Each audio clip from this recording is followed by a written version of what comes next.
लाठी हल्ला केला. मी तर बोलतो त्यांनी पोटावरच आमच्या मारा केलेला आहे.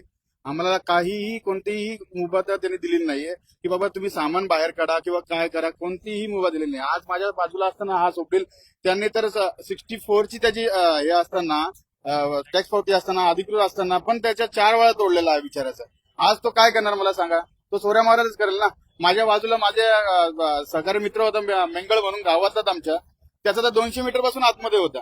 त्याने बिचाऱ्याने तर त्याच्या अक्षरच्या बहिणीचं लग्न करून लोन काढून त्याचा पत्राचा शेड उभारला होता. तो त्यांनी स्वतःच्या याच्यामध्ये उतरला, नाही कोणाला भाड्याने देण्यासाठी ना कोणाच्या याच्यासाठी, स्वतःच्या व्यवसायासाठी तो उतरला होता. त्याचाही तो शेड न ऐकता त्यांनी तोडून टाकला.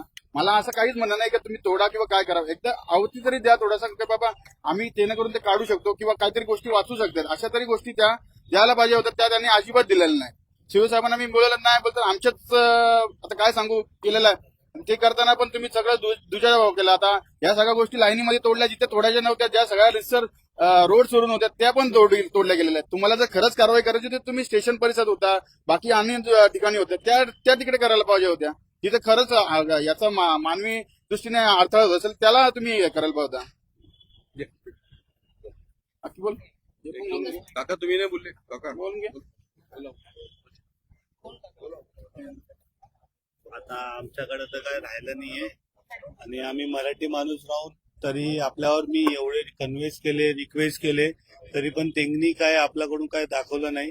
आता मी इथं माझा जन्म झालाय, मी इकडचा सगळं इकडचं तरी पण आपल्यावर हे सगळं अन्याय होतो.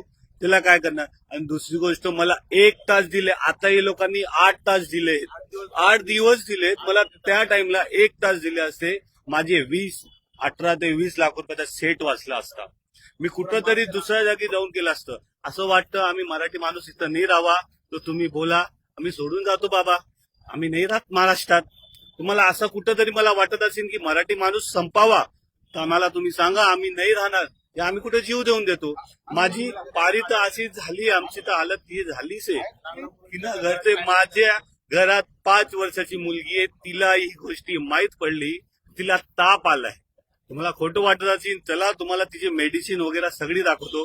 मला बोलते पप्पा तुमचं दुकान काय तोडलं. काय बोलू, सरकारने असं केलं.